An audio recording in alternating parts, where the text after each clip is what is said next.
Assalamualaikum warahmatullahi wabarakatuh. Alhamdulillah wassalatu wassalamu ala rasulillah. La haula wa la quwata illa billah. Sahabat sekalian, kita berjumpa lagi di dalam program Cangkir Tasawuf Modern episode 231. Hari ini kita akan mengkaji lebih jauh, lebih mendalam dan meneguhkan ketauhidan kita untuk membangun kesimpulan dari berbagai episode yang sudah kita lakukan kajiannya, di mana di dalam episode itu kita melakukan kajian secara parsial-parsial, secara sebagian-sebagian, dikarenakan memang keterbatasan waktu. Tetapi itu memunculkan konsekuensi, dampak, sebuah kesimpulan yang kemudian bisa terkesan tidak utuh. Dikarenakan episode ini membagi atau membahas sebagian, di episode yang berikutnya sebagian. Bagi kita yang tidak bisa menyambungkan dari sekian banyak episode itu, lantas bisa memunculkan kebingungan. Atau ada yang mengatakan sebagai sebuah inkonsistensi. Karena itu dalam kesempatan kali ini kita akan merekatkan semua bagian-bagian itu, kajian-kajian yang parsial itu dengan konsep ketauhidan. Apa itu konsep ketauhidan? Bertauhid itu artinya mengesakan, menyatukan, mengholistikan, mengutuhkan semua yang tercerai-berai, yang terpisah-pisah. Memang segala realitas ini bergantung pada sudut pandang kita. Kalau kita melihat sebuah mobil misalnya, ada yang melihat dari depan, maka dia berkesimpulan mobil itu adalah seperti yang dia lihat tampak depan itu.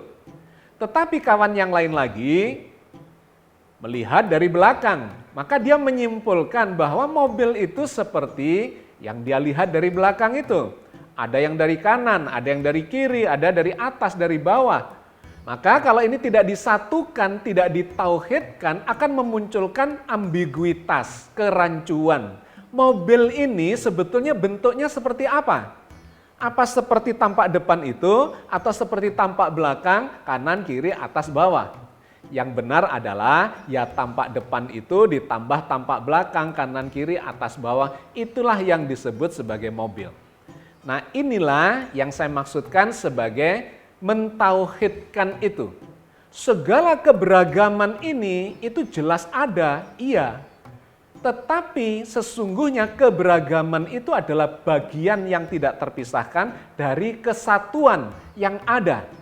Nah, kesatuan itulah yang menuju kepada Tuhan, kepada Allah, Sang Pencipta yang menciptakan segala ragam makhluk itu. Mulai dari kalau kita klasifikasikan dalam bentuk ruang, waktu, materi, benda-benda segala macam yang isinya jagat raya itu, energi, segala macam kekuatan yang ada di dalamnya, dan informasi peristiwa yang terjadi di dalam alam atau jagat raya itu. Nah, sahabat sekalian, ketauhidan adalah memandang segala keberagaman itu memang ada, tetapi untuk kemudian disatukan akhirnya hanya memunculkan kesatuan yang disebut sebagai tauhid itu. Bahwa segala keberagaman ini tidak lebih adalah penampakan dari Allah yang satu belaka. Tetapi poin pentingnya kita tidak boleh menafikan keberagaman itu. Tidak boleh menafikan yang parsial-parsial itu. Karena parsial-parsial ini sesungguhnya adalah bagian yang saling melengkapi dan saling menjelaskan. Nah, ini ada kaitannya dengan apa yang kita bahas di dalam episode-episode yang berbeda itu. Kita sudah membahas tentang kehendak Allah, kehendak makhluk di dalam kehendak Allah. Kita bicara tentang takdir, ketetapan Allah, ada qadar, ada qada, ada sunatullah, ada sistem, ada segala macam yang terkait dengan ketetapan Allah.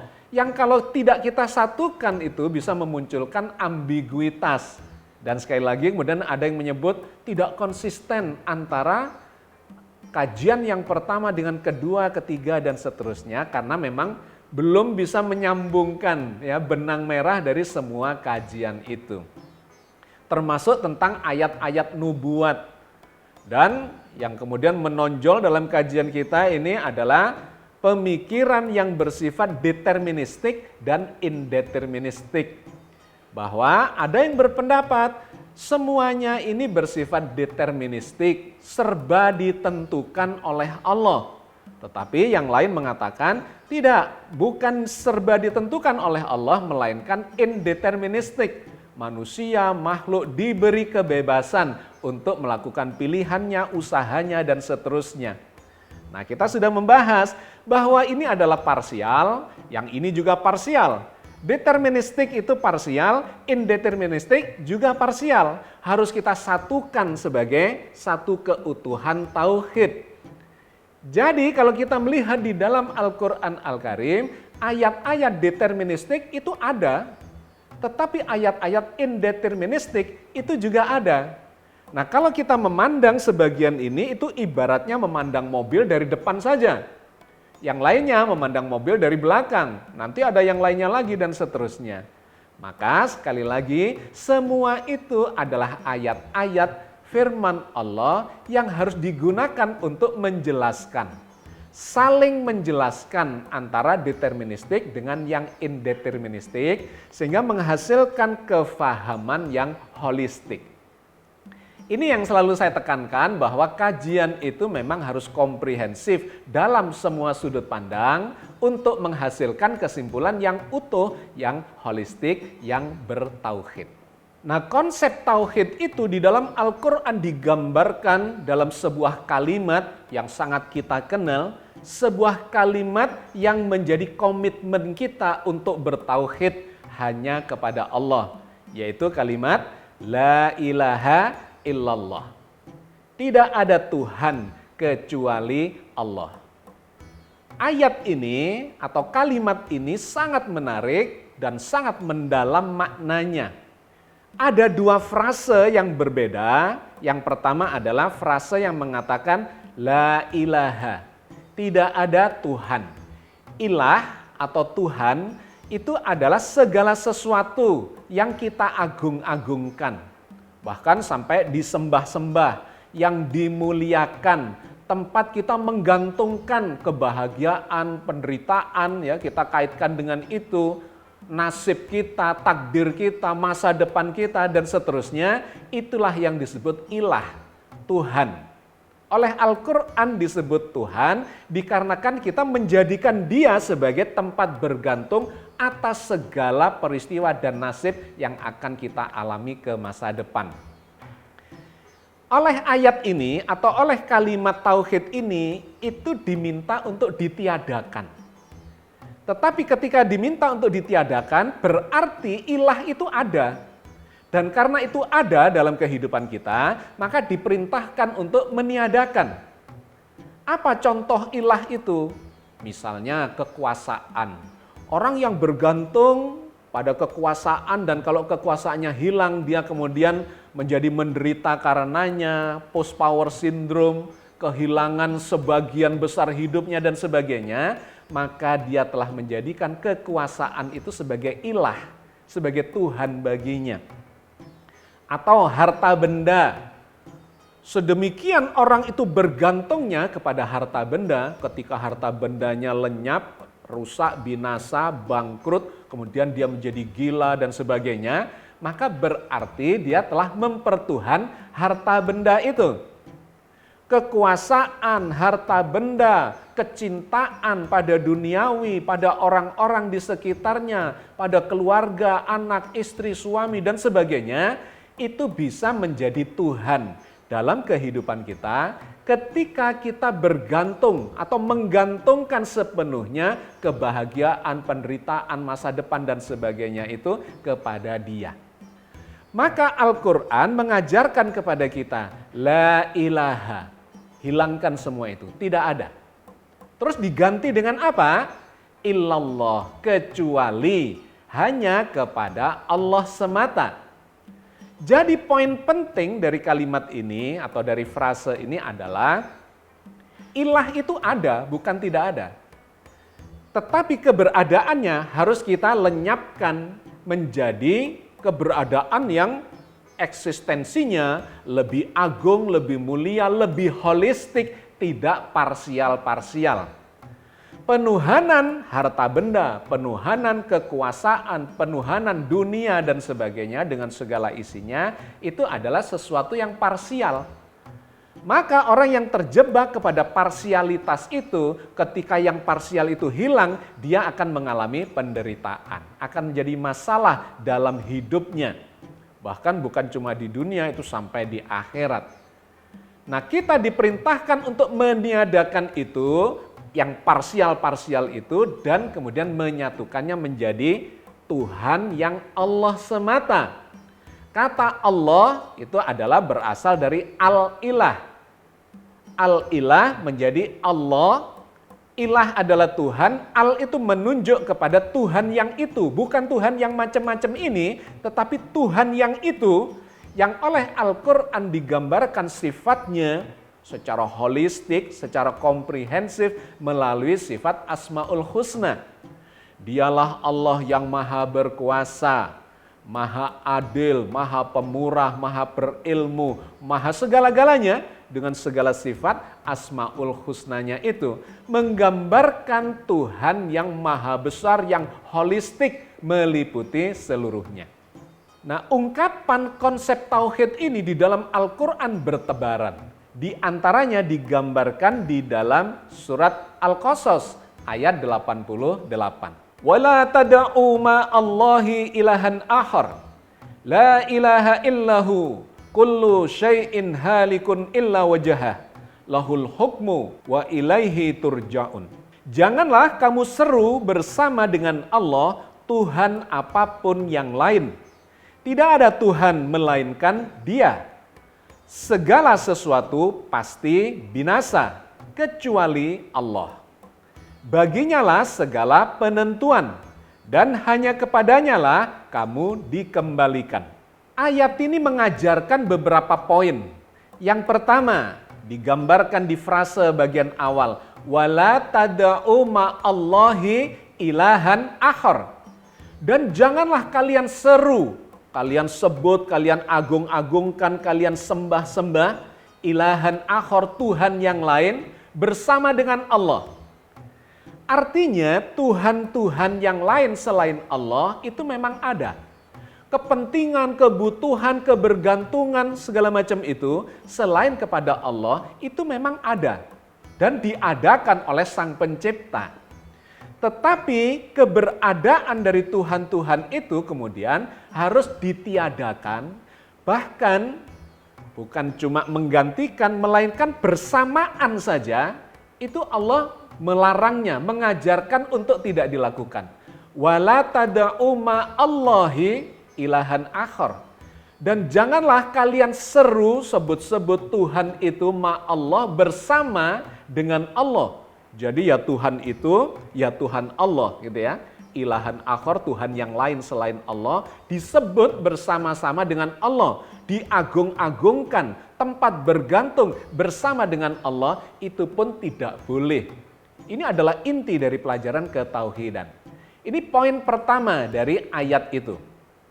Wala tada'u ma'allahi ilahan akhar. Kemudian dilanjutkan, la ilaha illahu. Tidak ada Tuhan-Tuhan itu illahu kecuali Dia, menunjuk kepada Allah semata. Jadi di sini bisa bermakna sebuah proses peniadaan atau bermakna sesungguhnya semua itu tidak ada. Semua itu semu belaka. Karena itu di kalimat berikutnya selain atau setelah la ilaha illahu dikatakan di situ kullu syai'in halikun illa wajaha. Segala sesuatu itu bakal binasa illa wajaha, kecuali wajah Allah, kecuali eksistensi Allah. Jadi digambarkan dengan sangat jelas di situ, Tuhan-Tuhan selain Allah itu ada, tetapi semuanya bakal binasa, itu semu belaka. Ada yang dalam waktu 1 tahun hilang, ada yang 1 bulan hilang, ada yang 1 minggu, 1 hari, 1 jam, 1 menit, 1 detik. Pokoknya semuanya itu adalah tidak abadi atau fana belaka. Bahwa semua itu kullu syai'in halikun, binasa illa wajaha, kecuali Allah semata. Kemudian dilanjutkan lagi, lahul hukmu, bagi dialah hukum itu, ketetapan itu, penentuan itu memang semata-mata Allah yang menetapkan itu semua, diadakan untuk ditiadakan dan memberikan pengakuan hanya kepada Allah semata. Lahul hukmu wa ilaihi turja'un, dan kepadanya lah semuanya itu bakal kembali. Jadi sahabat sekalian, ayat ini sangat menarik karena menunjukkan ada sebuah proses ketauhidan. Bahwa segala realitas ini tidak bisa dinafikan, memang ada, diadakan, tetapi untuk dipelajari, difahami, dan kemudian kita mendapat kesimpulan bahwa keberadaan yang selain Allah itu semu belaka, akan binasa seiring waktu. Allah menetapkan semua itu, menentukan, menciptakan, iya. Tetapi sekali lagi, janganlah bertuhan kepada yang selain Allah karena semuanya bakal lenyap pada waktunya. Dan ujung-ujungnya wa ilaihi turja'un, kepadanya lah kalian semua bakal dikembalikan. Nah sahabat sekalian, ketauhidan yang semacam ini akan merekatkan semua parsialitas itu. Yang kita bahas dalam episode-episode yang lalu yang terkesan parsial, itu sesungguhnya adalah bagian yang tidak terpisahkan dari sesuatu yang holistik, dari sesuatu yang utuh. Bahwa kita sudah menggambarkan Allah itu menjadi semesta pembicaraan, dari apapun yang kita bahas, itu pasti semuanya bakal kembali kepada Allah. Sedangkan parsial-parsial itu ibaratnya adalah himpunan-himpunan bagian atau himpunan-himpunan anggota. Di mana antara himpunan anggota satu dengan anggota yang lain itu bisa berbeda, nggak ada masalah. Di episode yang lalu kita bicara tentang misalnya semesta pembicaraan dunia binatang. Ada himpunan binatang di darat, ada himpunan binatang di udara dan di air. Tentu saja kalau kita bicara sebagian parsial, binatang daratan tentu berbeda dengan binatang di air atau di udara. Tetapi kalau ini kita tarik lebih holistik, maka sesungguhnya semua itu adalah bicara tentang binatang. Maka semesta pembicaraan binatang itu menjadi sebuah keniscayaan untuk mengembalikan, merekatkan semua kajian-kajian yang parsial tentang segala macam atau jenis binatang-binatang itu. Ini bisa kita analogikan dengan pohon misalnya, kurang lebih sama. Di pohon itu sebagai semesta pembicaraan ada batangnya, ada akarnya, ada dahan, ada ranting, ada dedaunan, ada bunga-bunga, ada biji-bijian, ada buah-buahan, dan seterusnya. Maka kalau kita bicara di tataran parsial, antara daun satu dengan daun yang lain itu berbeda, tentu saja. Tetapi ketika kita bicara ketauhidan terkait dengan pohon, semesta pembicaraan terkait dengan pohon itu, maka sesungguhnya daun yang satu dengan daun yang dua, ini adalah bagian tidak terpisahkan dari pohon itu. Tetapi kita tidak bisa menafikan bahwa daun satu itu ada, daun kedua juga ada, daun ke-1000, daun ke-1.000.000, itu semuanya ada. Dan di dalamnya berdinamika dengan proses biokimiawinya. Ada fotosintesis di situ, ada kandungan air, ada kandungan oksigen, ada kandungan segala macam yang terjadi dinamika di sebuah daun. Yang berbeda dengan daun yang di sebelahnya, berbeda dengan daun yang lain. Sehingga antar daun ini memang bisa terjadi perbedaan, bisa terjadi dinamika. Apalagi dengan bunga, apalagi dengan buah, apalagi dengan ranting, dengan akar, dengan batang, dan seterusnya, dan seterusnya. Tetapi ketika kita kembalikan semua itu ke semesta pembicaraan, maka sesungguhnya dinamika itu seluruhnya berada di dalam pohon itu. Maka kita bisa mengatakan semua dinamika yang ada di daun, di bunga, di ranting, di dahan, itu adalah bagian tak terpisahkan dari yang disebut pohon. Dia adalah dinamika dari pohon itu sendiri. Tetapi ketika kita bicara daun, tentu dinamikanya berbeda dengan dinamika di ranting, dengan di buah, dengan di biji, dan sebagainya. Sahabat sekalian, ini adalah analogi yang saya gunakan untuk menggambarkan terkait dengan Allah dan makhluknya. Bahwa semua ini adalah bagian tidak terpisahkan dari eksistensi Allah. Awalnya tidak ada segala macam yang di jagat raya ini yang kita sebut makhluk itu.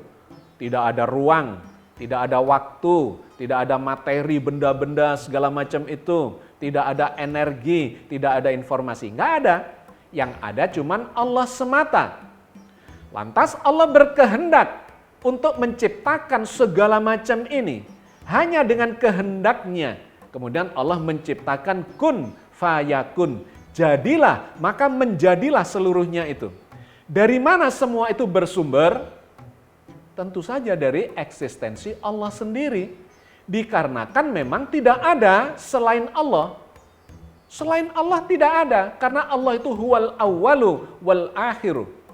Huwal awwalu wal akhir artinya awal itu semuanya bersumber dari Allah. Akhir itu artinya semuanya bakal kembali kepada Allah.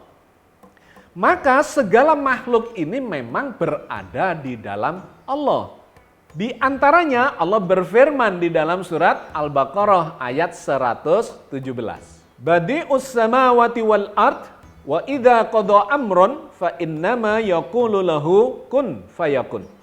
Allah pencipta langit dan bumi, dan bila dia menghendaki sesuatu, maka dia hanya mengatakan kepadanya, jadilah, lalu menjadilah ia. Ayat ini dengan sangat tegas bahwa Allah adalah sang pencipta. Dan ketika menghendaki menciptakan sesuatu, cukup mengatakan kun, jadilah, maka menjadilah semua itu. Yang kemudian ada perbedaan tafsir adalah ada yang berpendapat bahwa menciptakan itu tidak harus dari diri Allah. Tetapi sebetulnya ini malah ambigu. Kalau kemudian Allah tidak menciptakan dari eksistensi dirinya, berarti ada eksistensi selain Allah. Itu adalah sebuah ketidakmungkinan di dalam konsep tauhid. Karena konsep tauhid itu mengajarkan hanya Allah yang eksis. Sehingga ketika Allah menciptakan segalanya, tidak bisa tidak semuanya itu berasal dari eksistensi dirinya belaka. Tetapi memang kemudian ada sebuah proses yang diciptakan oleh Allah, ditetapkan oleh Allah melalui kun itu. Dengan kata kun jadilah, maka fayakun, kemudian menjadilah dia, itu menunjukkan sebuah proses ke masa depan. Karena itu menggunakan fi'il mudhari. Fa kemudian yakun, menjadilah dalam sebuah proses yang panjang, yang kemudian kita kenal sebagai perjalanan waktu itu. Padahal kesimpulan dari kajian-kajian yang mutakhir, dan kita sudah membahas terkait dengan itu, sesungguhnya waktu itu ya sekarang ini, saat ini atau saat itu di saat ketika Allah menciptakan kun atau mengucapkan kun jadilah, kemudian berdinamika menjadi sekarang satu, sekarang dua, sekarang tiga, dan seterusnya, membentuklah peristiwa jagat raya ini. Kita sudah membahas tentang hal ini di episode-episode yang lalu, bahwa sesungguhnya sejarah alam semesta tidak lebih dari kumpulan peristiwa yang terjadi kun 1, kun 2, kun 3, dan seterusnya. Sekarang 1, sekarang 2, sekarang 3, dan seterusnya. Saat ini 1, saat ini 2, dan seterusnya. Karena memang waktu kemarin itu sudah nggak ada, waktu ke depan juga belum ada. Waktu itu sesungguhnya adalah saat ini belaka. Nah, di ayat itu tadi dikatakan bahwa wa idza qadha amron, ketika Allah menghendaki sesuatu mengatakan kun. Di ayat yang berbeda kemudian digambarkan misalnya dalam surat Ar-Ra'd ayat 39 di mana Allah itu kemudian bisa menghapuskan apa yang sudah Dia kehendaki itu atau menetapkan apa yang Dia kehendaki. Memang kehendak Allah itu ditempatkan secara sangat sentral di dalam ketauhidan bahwa semuanya terjadi atas kehendaknya, tetapi kita tidak bisa menebak ini ditetapkan atau akan dihapus, itu terserah kepada Allah. Tetapi Allah kemudian menggambarkan ketika Allah mengatakan kun, maka akan menjadi proses fayakun. Jadi ketika Allah menetapkan, itu tidak kemudian seketika, melainkan terbentuk dalam sebuah proses yang panjang yang kita sebut sebagai perjalanan waktu atau dinamika peristiwa itu. Allah berfirman di dalam surat Ar-Ra'd ayat 39. Yamhullahu mayyasha'u wa yusbit wa indahu ummul kitab. Allah menghapuskan apa yang Dia kehendaki dan menetapkan apa yang Dia kehendaki. Dan di sisinya lah terdapat ummul kitab. Nah, dalam pemahaman tauhid semua itu memang dikembalikan sumbernya adalah Allah belaka. Berdasar kehendak Allah, berdasar kekuasaan Allah, tapi juga berdasar pada kepemurahan Allah, berdasar pada keadilan Allah, dan seluruh sifat-sifat ketuhanan itu. Ini yang kadang-kadang menjebak kita mengambil posisi yang parsial. Misalnya kemudian ada yang berpendapat, kalau begitu semuanya atas kehendak Allah itu, maka ini sifatnya deterministik. Semua sudah ditentukan oleh Allah. Nah, kalau ini yang dilakukan, maka itu akan menjadi parsial karena menafikan ayat-ayat yang bersifat indeterministik, di mana Allah memberikan gambaran bahwa manusia diberi ruang untuk melakukan usaha, berjuang, berjihad dengan segala macam karunia yang diberikan kepadanya untuk melakukan perubahan-perubahan. Dan ayat itu dengan sangat jelas digambarkan oleh Al-Quran, misalnya dalam surat Ar-Ra'd ayat 11. Innallaha la yughayyiru ma biqaumin hatta yughayyiru ma bi anfusihim. Sesungguhnya Allah tidak akan mengubah keadaan suatu kaum sampai mereka mengubah keadaan yang ada pada diri mereka sendiri. Jadi ayat-ayat yang seperti ini bertebaran juga di dalam Al-Quran. Laha makasabat wa alaiha maktasabat, atau liman sya'a minkum ayyataqaddama aw yata'akhir kullu nafsin bima kasabat rahina. Bagi siapa saja di antara kalian yang mau maju atau mau mundur, dipersilahkan. Kullu nafsin bima kasabat rahina, setiap diri bertanggung jawab atas apa yang dilakukannya. Jadi sahabat sekalian, ini adalah ibarat kalau dalam sebuah pohon ada daun 1, daun 2, daun 3, dan seterusnya. Bahkan ranting yang ke arah sana berlawanan dengan ranting yang ke arah sini.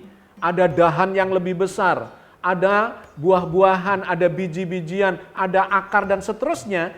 Kadang-kadang ini seakan-akan terasa berlawanan. Tetapi semua ini harus disatukan kefahamannya dalam bentuk ketauhidan, bahwa seluruh dinamika yang terjadi di parsial-parsial itu sesungguhnya adalah bagian tidak terpisahkan dari pemahaman yang holistik yang disebut sebagai pohon itu. Jadi pohon secara holistik berdinamika dan kemudian terpecah-pecah menjadi dinamika-dinamika yang lebih kecil-kecil yang bisa saja tampak berlawanan, tapi sesungguhnya ini saling menjelaskan, saling menguatkan, saling melengkapi, bersifat komplementer. Jadi itulah yang saya maksudkan bahwa kajian-kajian kita yang sudah kita bahas secara parsial-parsial itu sesungguhnya adalah bagian yang tidak terpisahkan dari semesta pembicaraan tentang Allah. Maka kita kembalikan, kalau ada pemahaman yang deterministik, maka itu sesungguhnya adalah bagian parsial dari semesta pembicaraan tentang kehendak Allah, tentang ketetapan Allah. Tetapi Allah juga menetapkan bahwa manusia bisa berusaha. Allah juga menetapkan bahwa manusia diberi ruang untuk melakukan perubahan. Dan Allah menjadikan perubahan atau usaha untuk berubah itu sebagai variabel bagi ketetapan berikutnya. Jadi sahabat sekalian, kita telah menemukan benang merahnya dalam sudut pandang ketauhidan. Sesungguhnya memang segala keberagaman ini ada, diciptakan oleh Allah dengan segala dinamikanya masing-masing. Perubahan-perubahan di bagian yang parsial itu akan menghasilkan dinamika dan takdir-takdir yang parsial-parsial itu. Tetapi semuanya ketika dilihat dalam sudut pandang tauhid, itu adalah bagian yang tidak terpisahkan dari Allah Azza wa Jalla.